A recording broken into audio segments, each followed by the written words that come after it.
Hello, and welcome to another episode of Teaching with Madly Learning. Today, we have a special guest for you, and we are going to talk all about morning meetings and closing circles. Now, if you've never heard of morning meetings and closing circles, then you're in for a treat. My friend Monica Dunbar has recently written a book all about how to start and implement morning meetings and closing circles in your classroom. And the thing I love about her book the most is just how simple and straightforward she has it laid out so that just about anybody can easily get started with morning meetings and closing circles and demystifies this feeling that we sometimes get that makes us think that this isn't going to work or it might be difficult or what are you supposed to do and come up with ideas. She breaks it down, makes it really practical, and gives you easy to implement and easy to start activities so that you too can have fantastic, well-organized morning meetings and closing circles. If you are new to the show, my name is Patty, and I am the teacher blogger behind Madly Learning, and we have a new episode that comes out every single week all about teaching in the junior grades. And it is my hope that through these episodes that you learn more about teaching in the junior grades so that you can make teaching and learning simple and fun for both you and your students. So without further ado, my guest for today, Monica Dunbar. All right, welcome, Monica, to the show. We're so happy to have you join us. And we are going to talk all about you and your awesome book. I'm going to show it here. Morning Meetings and Closing Circles by Monica Dunbar. It is fantastic. And there will be a link to get the book on, is it on Amazon? It's on Amazon, right? It's on Amazon. You can get it through Indigo. You can get it through Barnes and Noble. Perfect. We will put the links, all the links. We will put all the links in the show notes so you'll be able to find those and access. So, because if you want to run morning meetings and closing circles, then you need this book because it's super simple and practical. And Monica does a great job of just making it easy. And approachable. So Monica, why don't you tell everybody who you are and a little bit more about you? Okay, well, like Patty said, my name is Monica Dunbar. I am a teacher in Quebec, Canada. I am a first language English teacher, but most of my students are Francophone. I'm a mother of 3. I have a fur baby. I'm a big figure skating fan. I love to read. I love photography. I have a TPT store. I run a subscription box business. I'm pretty much a jack of all trades when it comes to You're a Renaissance woman. Stuff like that. You're a Renaissance woman. You do all the things. I do other things. That's awesome. So you wrote a book, which Yes, I was like so super excited. I think I have known you for how long have we known each other now for? Oh my goodness. It's been a long time. In Las Vegas, I think. Yes. Was in Vegas. My very first TPT conference when I was still a TPT baby. I'm trying to think because I went to the very first TPT conference. Right. So I'm not sure. I don't think I met you there. It might No, have been I went to the second one. The second one in Las Vegas. Yeah. So that's a long time ago. I think that was 6-7 years ago. That's a long time. Holy moly. That's a long time. So we have met in person, but a lot of our friendship has been online and connecting since we don't live super close together. So I was super excited when you announced that you were writing a book and it was almost published. And I remember when you published it and I was so proud. I was like, I know her and she published a book.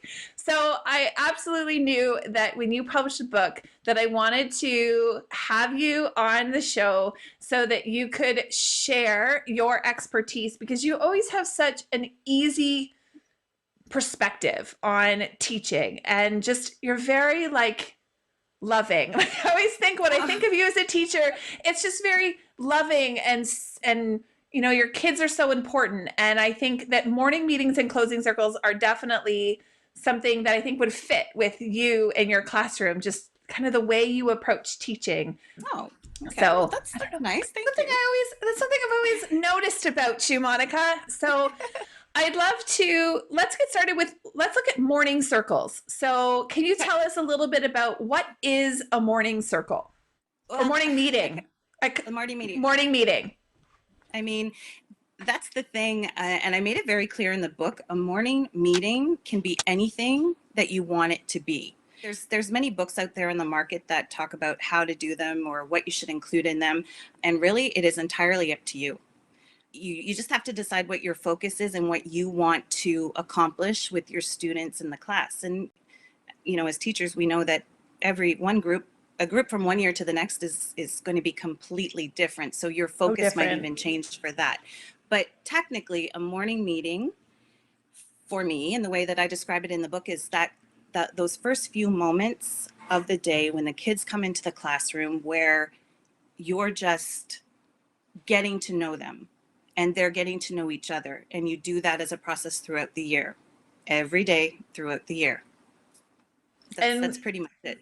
and you get to know them, like why would a teacher do a morning meeting instead of, say, start their day off with bell work? Like why are you think a morning meeting is probably a better use of your time, Because perhaps first thing in the morning? for me, for my morning meetings, there's no academic goal in mind. It's really to get the children to talk and to become comfortable with me and to become comfortable with each other and themselves. So I have, like, my with the students that I have, and they're not exposed to English as much, and they usually only speak and use their English when they're with me and their classmates at school. So that gives us an extra time just to have conversations, to be silly, to really start the day on a good note. Yeah, and I noticed in your book too, you talked about the importance of being that caring adult in the room, and that morning meetings were a way that you could be that caring adult. I mean, I'm sure it happens in your classrooms. I know it's happened in mine, where we might be the caring adult that that student needs in the day. And I loved Mhm. how you tied that these were an important way for you to, number one, make connections with your Mhm. students, be that caring adult so that your students know that they care about you. And it then in turn will help with your classroom management, which Management. is like a win, I think, for every teacher if they know that kids will behave better for people that they know, like, and respect. And also And too, they interact with each other better when they have a little bit more knowledge about each other, when you can have little discussions about something as simple as asking a child, or as a group, what makes you angry.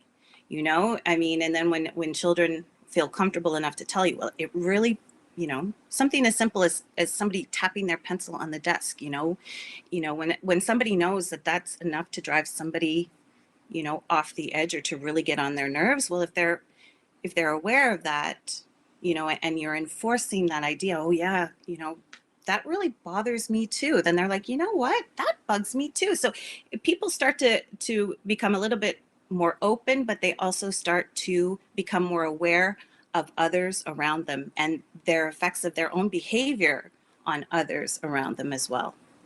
And do you find that this carries on, like the benefits of your morning meeting carry on throughout the day? In so we know you've talked about classroom management as being, it has positive impacts on classroom management. How does it impact kind of the rest of the day as you're teaching? So it depends, like, on what our not our title, but our theme, or whatever the meeting was for the day. So, for example, if one of them just happened to be ways that we can show others how we are polite, okay. And for example, I might just throw out, you know what, sometime today, doesn't have to be like right now, it could be at recess, it could be at lunch hour, but hold the door open for somebody and let them walk through first. Just Mm-hmm. little things like that. So I give them little challenges or whatever. Okay. And yeah, and then throughout the day, they'll come back, or the next morning meeting will say, okay, who was able to complete the challenge from yesterday? And then, of course, they all want to share all the great things that they've done. So, it gives them a sense of pride too. But I'm also, it's also reinforcing that there's just those little tiny actions, or those little bits and pieces of kindness that they're able to do for others, can make a world of difference for those people that they're interacting with as well. So So it's I'm both intrinsic but extrinsic as well. Yeah, absolutely. Now, I imagine you haven't always used morning meetings and closing circles. No. So, in terms of comparing what you are doing now in your classroom using this strategy versus what you did before, what would you say is the difference that you've seen or the impact that having these morning meetings and closing circles has had on your classroom or your teaching in general? But a lot of times I find too, because as you're doing these and the time goes by and the months go by and you're learning so much information, not only about your students, but also about their life at home. You're learning about things that happen and you're building this rapport that these kids are going to come and talk to you about pretty much everything. On the flip side, they're also learning about me, Oh, which is okay. something that that because I'm, if I want my kids to be participating in these meetings, first of all, I have to participate myself because at the Right. beginning, if a child or a group of students isn't used to this, they're going to be very uncomfortable in the beginning. So that's where I take the initiative and, you know, if we're talking about fears or if we're talking about something silly that I did, and then they kind of see me, yeah, she's our teacher, but she's also like, she's pretty funny and she's pretty quirky and she's pretty cool. And ooh, I didn't like the way she did that. And, there's always a chance for personal growth for myself, but also for the kids as well. So we're all kind of like on this little journey together throughout the year. I love it. I actually love it when my kids know a little bit about me. Like they know that I'm going to have a coffee every morning, or they know that I will literally leave that coffee cup anywhere in the room, or like I will forget where I've put things all day long. And So what's they know yeah, my strengths and they know my weaknesses. and what's great about that is oftentimes I'll turn it into like, one of those inside jokes that I have with my class or whatever, Hmm. and I can't think of a specific example, but there's also times too where stuff that have come up in a morning meeting, especially if it's silly or ridiculous or a funny anecdote or whatever, and you throw that in throughout a day or a month later, and kids are like, "Oh yeah, that's right," like it's stuff that sticks with them because it's personal, it's social, it's emotional. It just builds that community. Yeah. Which means that in turn, when you're looking at wanting kids to take risks, like in math, when they want to share their answer, even though it could be wrong, Hmm. if you've built that community and there's like this trusting relationship, I've always Yeah. found that kids do so much better at taking risks in later in the day or in different areas when they Hmm. know that it's safe to do so. And if they have that community, then it's safe to do that. So Yeah. I think for me, if this is one way that you can quickly and easily have a routine to build that, Yeah. then that would be a great thing to do. Now, Absolutely. And if you're wanting, for example, your students to take more risks during math class or whatever, well, that's something that you could have a morning meeting about. You could say, okay, today we are going to put our focus when we work on math or work on, whatever, to say that, okay, every time that somebody needs to give an answer, we're going to listen very carefully. We're going to, focus our attention on that person while they're talking. We're going to, you know, we're going to think about what they say, and then we're going to offer some encouragement if they're struggling. We're going to offer congratulations if they get it right. We're going to, there's so many things that you can do within a morning meeting, and you can also like spiral it throughout the week, throughout the year. So, I mean, yeah, the skills that you want your students to achieve, you can get them to do it by teaching them those little steps each morning, and then just kind of reviewing them throughout the day or throughout the month or whatever. yeah. Now I'll admit when I was in the classroom and I tried, I tried some semblance of morning meetings, and I will be completely honest, they I felt like such an imposter doing it at the beginning, and it felt I didn't really know, like I would have like one or two, but Hmm. then it would be like the kids, it felt weird for the kids. It felt weird for me. Like It does. getting, I would say, yeah. So it kind of like, I didn't continue it. So Yeah. are there And things that and to get I do started? talk about that in the book. I Yeah. do talk about it in the book, and it's like you have to make sure, like one of the, I think one of the rules I said is you have to remain committed to it. So you're Okay. going to start them and you're just going to continue. And like every, you know, any lesson that you attempt, there is the possibility that it's going to bomb. Yeah. And some of them, I mean, let's face it, some of them will, Right. but our what I find is my students are creatures of routine. They need it. They thrive with it. So I mean, even if you're attempting something, and like I say in the book too, the first month, these meetings are going to take a lot longer than you expect. And it's like, oh my gosh, I don't have time to do this. I'm wasting my time, but you're really not. You think that you are, but you're really not, because you are laying the foundation for this amazing process that's going to go throughout the year.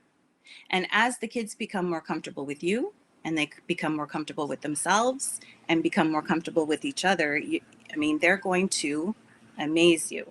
Like by the end of the year, even with my third graders, I was having third graders make their own, hosting their own morning meetings instead of me doing it. Like I'm always there and I'm making sure that people are following the rules that we made together, but it's really something to watch their confidence soar, to watch their energies come out, to watch their, to see the funny side of them. You see different facets of them too Hmm. through these. I, So I mean, that makes my little inquiry heart just jump through the roof, right? You know how much I love watching kids run things, run the show. So, I mean, I think it's very similar. So, it's a similar kind of thought of the first time you do inquiry. It's mhm. it's gonna be rough, guys. It's gonna be rough. where where am I heading here? Why Right. is I don't know what nobody I'm doing. It feels talking? kind of chaotic. So it's the same thing. And I think it's if you know going in that it's going to feel awkward, it's going to Mhm. feel weird. And I love that to me was kind of like, oh, okay. So it's okay for me to like feel like a complete and total imposter. So that's how I did feel when I did it. But after reading that paragraph, I was like, oh, okay. So I was on the right track. I could have, Yeah, if I yeah, just kept going, then yeah. it would have worked. That's I would have done better. And and I think too, because in your book, you don't just tell us what they are, but you literally give us like 50 templates to follow, yeah, like 50 example lessons. And I was like, oh, well, if I could get 50, I would be fine, right? And I think you even yeah. say that in the book, like you're going to start, it's going to be kind of ugly, but use these until you get really good at it. And then it'll feel more like second nature at that point. Yeah. And then you Because won't need before them anymore.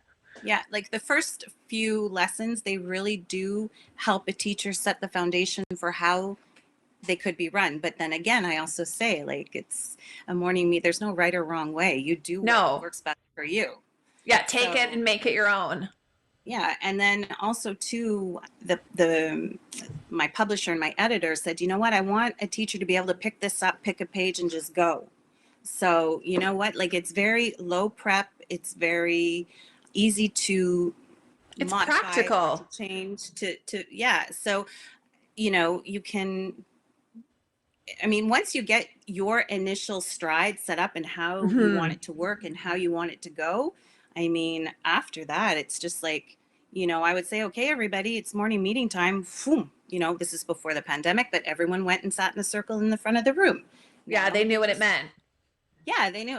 And then, oh my goodness, heaven forbid I forget to do a morning meeting. Like, miss, where's the morning meeting? We haven't done our morning meeting. Oh, okay. All right, guys. Yeah, so it became something that they look forward to, which was wonderful too. So you alluded that it's going to take a little bit longer at the beginning, and then it will get a little bit quicker as that routine is established. So, in terms Mhm. of timing, how long does it take at the beginning to get these established? And then what is kind of our timeline goal, especially when we're looking at like we're literally jam packing curriculum expectations Yeah, into our day, which right. by the way, everyone, you can totally use all of this for oral language assessment. That's definitely a thing you can do. So it can still be tied to curriculum, but Yep. How long does this take?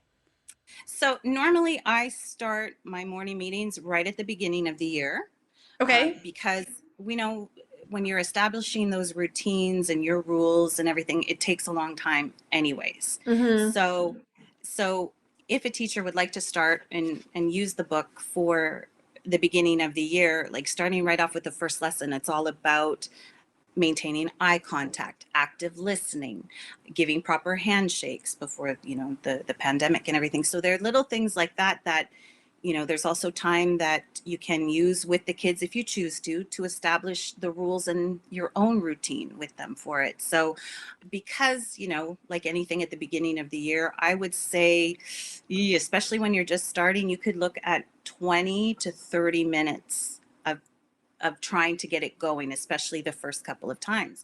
But as the kids get used to it, as you get used to it, children become more open, more willing to share.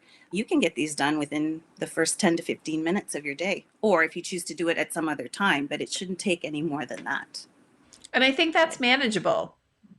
yeah, but sometimes too, you're going to find, okay, this is really not working. Okay, let's wrap it up.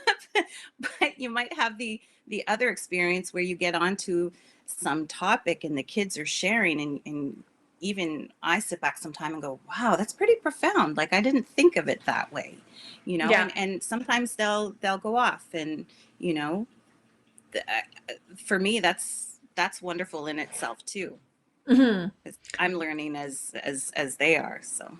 Yeah, and you can't cut them off. I can think of a few classes that literally would have talked all day long, but But I do have some strategies for that as well in the book, hmm because, you are going to have kids who want to dominate. That's hmm their nature, So I do have some strategies in the book about that. And I also have some strategies to get those children who are a little more shy and self conscious in order for them to feel comfortable enough to share as well. And a lot of my morning meetings are run by chance. So I have sticks, and because not everybody gets a chance to speak all the time, but everyone will get a chance to speak at some point.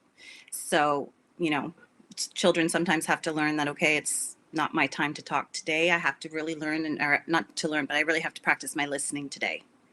And then, yes. oops, oh, I really don't feel like talking today, but you know what? I'm going to give it my best shot.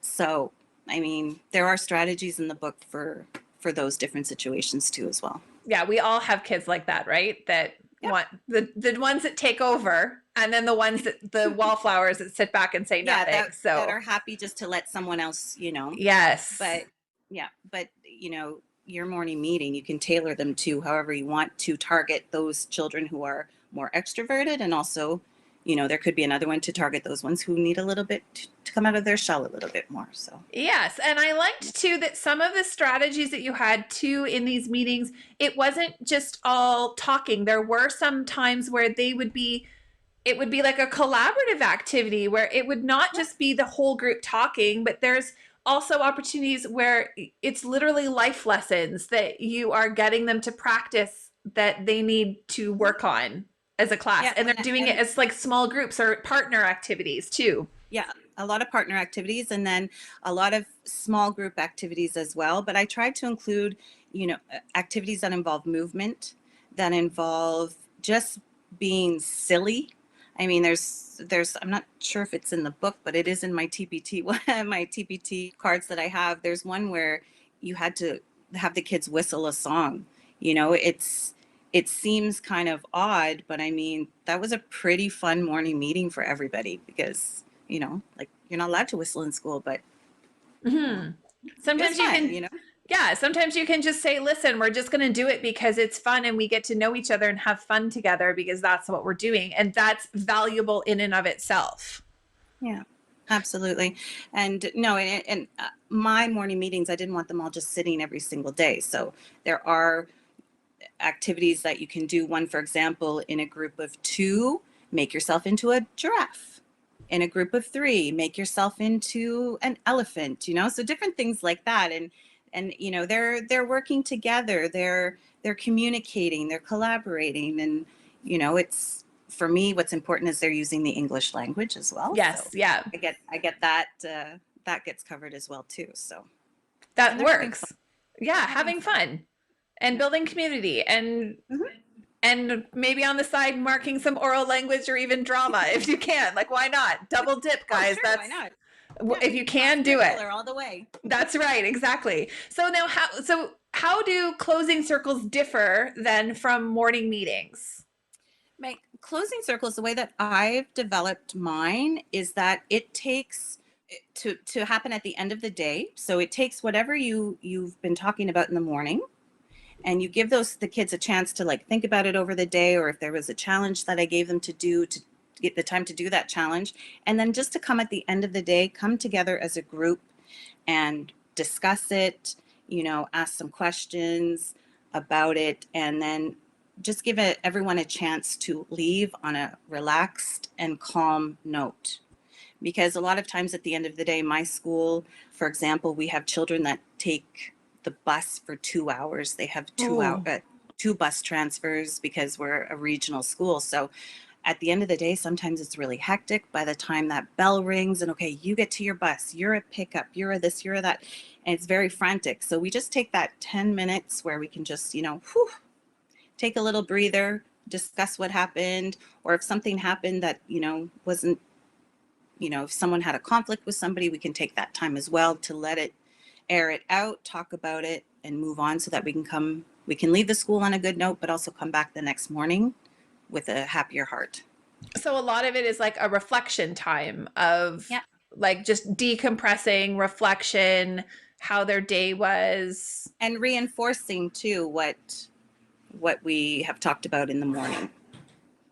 Now, can you do both do you have to do both of them? Can you do just one? Do you see that they work really well hand in hand or I personally can't do both, and there's a okay. reason why. Most of the time I start with my class in the morning. I have one day where I don't, but the afternoon, it's rare that I finish with my class. There's a specialist or another teacher in. So for me this year, closing meetings I don't do. What I would suggest if someone is just starting out, start with the morning meeting. Get that day going on the right foot. Get that routine going first. And then when you feel comfortable, if you want to add that part on at the end, that's great too. Personally, for me, with the timetable that I have, the way my school is set up, I can't do them. Yeah, It's just too bad. But I can imagine that there would yeah, be lots of different timetables this year for sure yeah, that would prevent that from happening. yeah. Now, being that many of us are virtual this year with the pandemic, how do you see morning meetings and closing circles kind of taking place in more of a virtual setting? It's funny that you bring that up because as this book was being written, I had passed the final copy in at the end of February, and then of course March everything, Yeah. kind of blew up, and I was like, oh my gosh, who's going to want to read this if you can't touch, you can't be in close quarters. So I spoke to the editor and I said, with this going on, shouldn't I be adding something about how to do this virtually? So the question is yes, you absolutely can do them virtually. It's just taking on a different shape. If you want to do the activities that involve movement and stuff like that, I mean, they don't have to, they're not going to be able to work with a partner on those ones, for example, but mom and dad, brother and sister, later in the evening, whatever, try it out, pop a picture, send it to your teacher, and then that could be Hmm. part of your next discussion the next morning virtually. But a lot of this stuff too,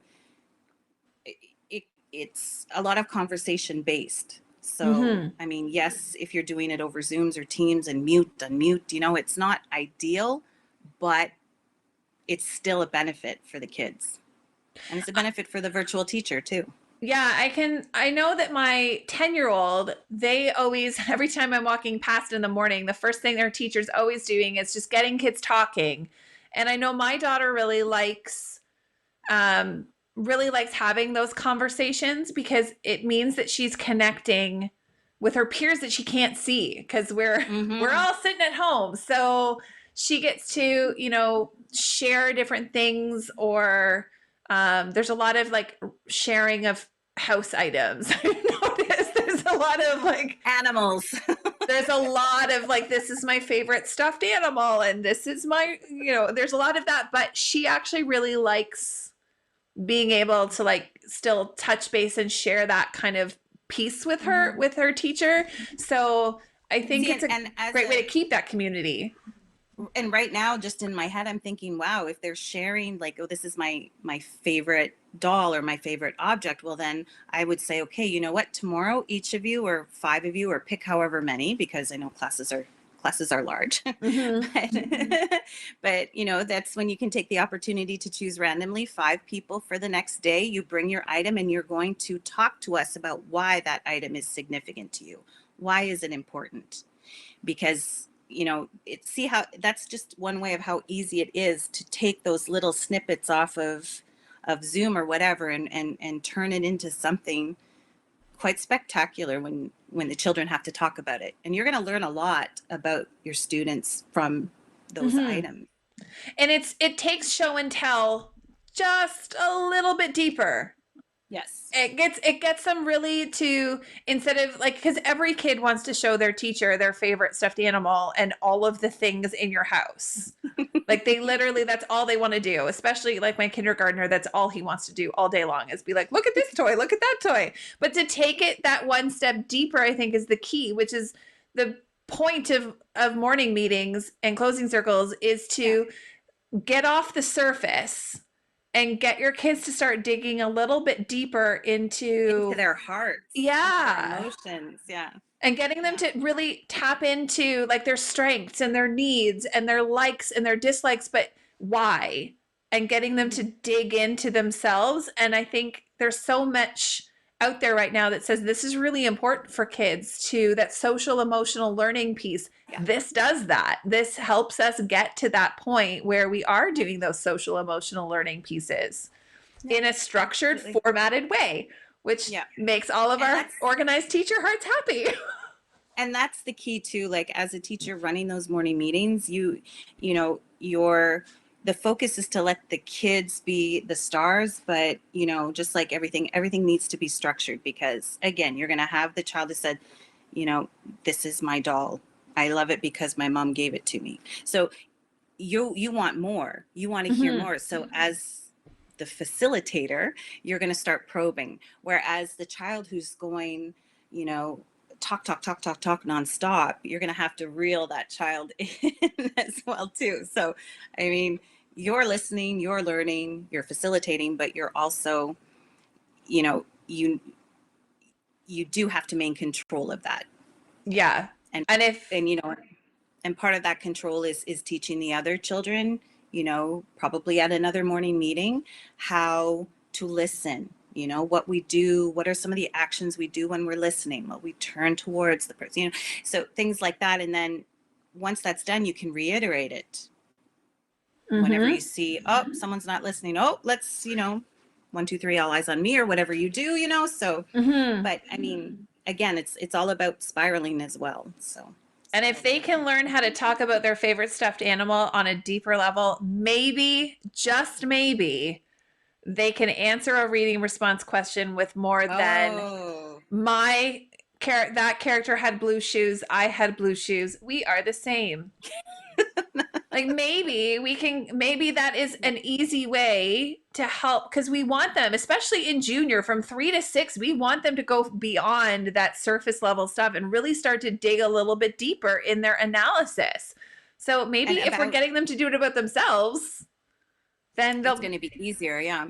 Because even in Quebec, like for our grade 4s, they are expected to write a reading response that they have to bring in those personal connections, the connection to the self, connection to the world, connection to a book or a movie or whatever. And they're struggling. And and I think it's because for them, school is not a place where you're supposed to be sharing those kind of sentiments, or it's Right. awkward or uncomfortable. So you know we want them to do it, but it's, and I see it in the writing of my students as well, they just don't know how.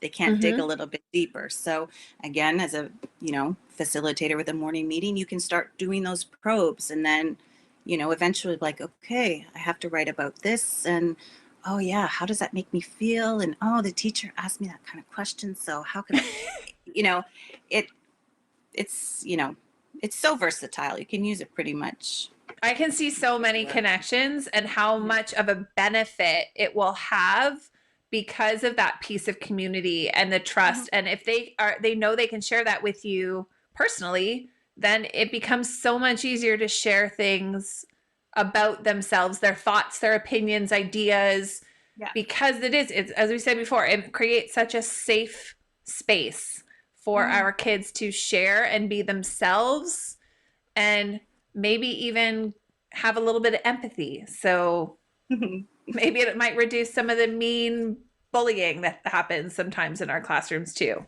Yeah. Never know. Anything we can do to help that, right? Yeah.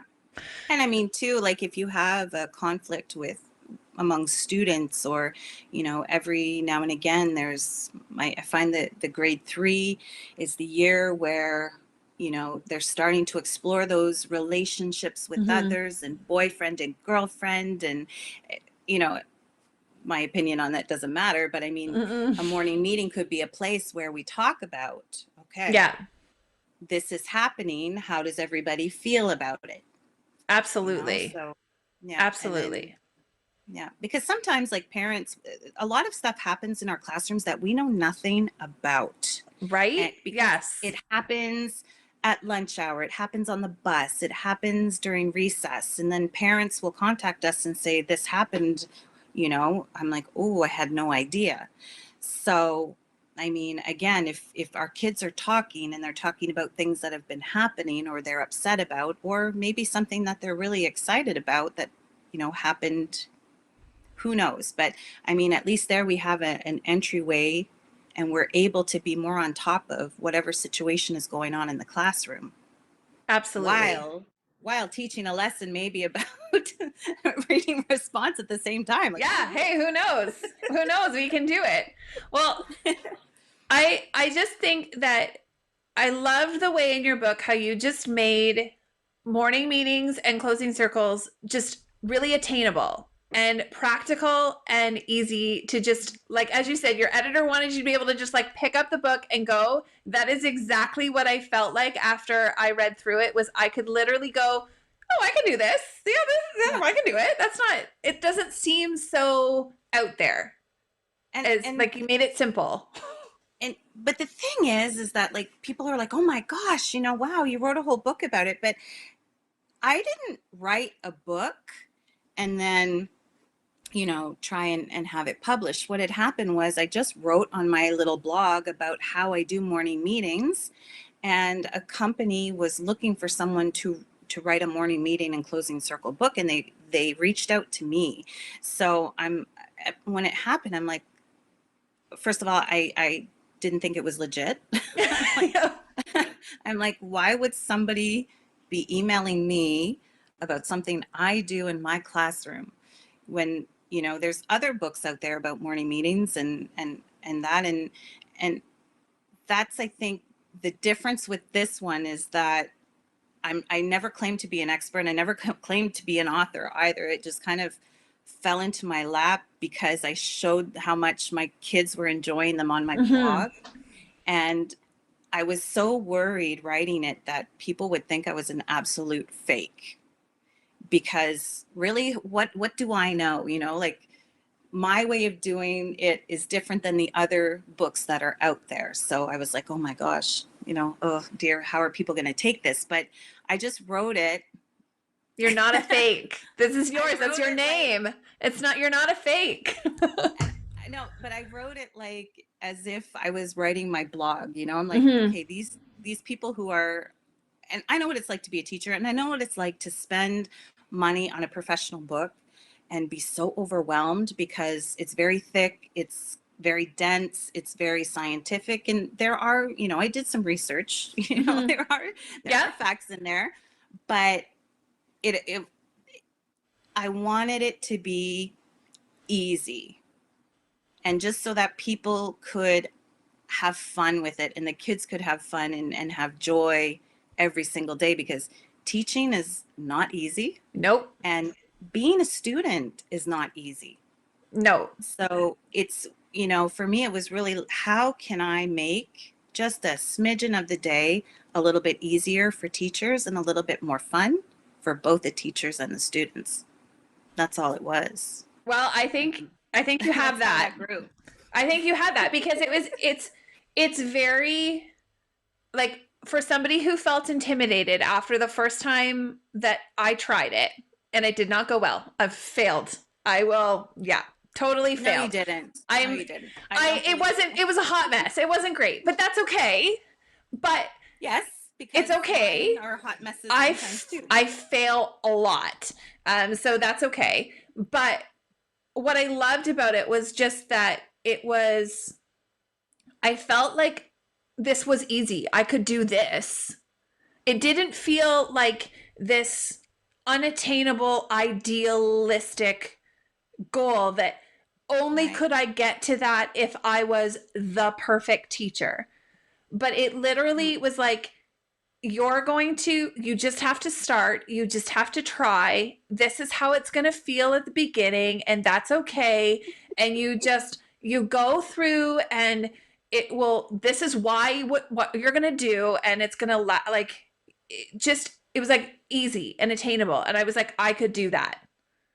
I And I was don't have to have such high expectations that only these like perfect professor type academic teachers who teach perfectly. yeah, The one who have those ideal ones that we put on a pedestal that yeah, those ones. whose students are always engaged and ready to go, and because I Right. don't have a classroom like that. I Does that really I don't don't. think anybody does. But this made me feel like I could do this. And it was And you simple can. and You can. it wasn't going to take any extra superpowers or any extra skills on my part that I could just go with it. And that's what I Mhm. really appreciated about it. Is like you said you wanted it simple and attainable. Yeah. I'm ready to start some morning meetings. I No think I can do pressure. it. I know. I'll let you No know how it pressure. goes. But I think I love it because I do have people that tell me, "Hey, I tried this or I did this differently," or this is a great they come up with their own of fabulous course, ideas yeah. too. And I'm just like, "Wow, you guys are fantastic." So, Yeah. this is just a simple little roadmap to help you get started so that you can, and technically my goal is so that your students will be able to start coming up with their own ideas and running them themselves no matter what their age. So, It's the easy getting started guide for morning the circles quick start. that just is like pick it up, get started, go. And it's not overwhelming at all. So I think for me, I think if you are interested, ooh, where are we? Here we go. I love cameras. If you are somebody who thinks that your students would benefit from morning meetings, you think it's something you need for your own class, then I would highly recommend that you grab this book from any of your online retailers Online. Yeah. online retailers and you grab this book and you can just simply get started because you can start anytime and it's just the benefits I think outweigh those maybe mixed feelings and emotions that someone might have about like I'm gonna mess this up and not do it right. I think the I think benefits outweigh that for sure. I think and a lot of people are also really worried about the time constraint. Like because like you Mm-hmm. said, the curriculum expectations are crazy. In a normal regular year, the exam schedules are crazy, but yeah, it's it's really not. You make it what you want it to be. Yes, and you've given permissions for teachers to do that in here. So I think that's the good Mhm. thing is that this is not it's not like thou shalt do it this way, but you get started, you make it your own, you mix and mingle and mash them all together and then you get Yeah. this morning meeting routine that works for your kids and builds community and trust amongst your kids and just is fun. Have some fun. Have some fun with your kids. Have So some thank fun. Yes, fun. I know we need a little bit of fun now. We need a little bit of fun these days in our classrooms. Well, Monica, thank you so much for jumping on this episode with me and chatting with me about your wonderful, amazing book. I am so happy that we were able to connect and make it work. And Yay. I'm excited that my audience is able to learn about you and this awesome resource that they can add to their collection Collection. I of like that. to their collection of teaching resources. So, where can people go to find more about you? Well, I have my blog at iheartgrade3.com. And I also have my TPT store. You can find it under my name, Monica Dunbar, iHeartGrade 3. If you're interested in subscription boxes for teachers, you can find me at Refined and Relaxed on Facebook, on Instagram, and on the internet.ca. And now at online bookstores. Online bookstores everywhere. All right, but thank you, Patty, for having me. Thank It's you been so fun. much for joining me. Keep doing your great work.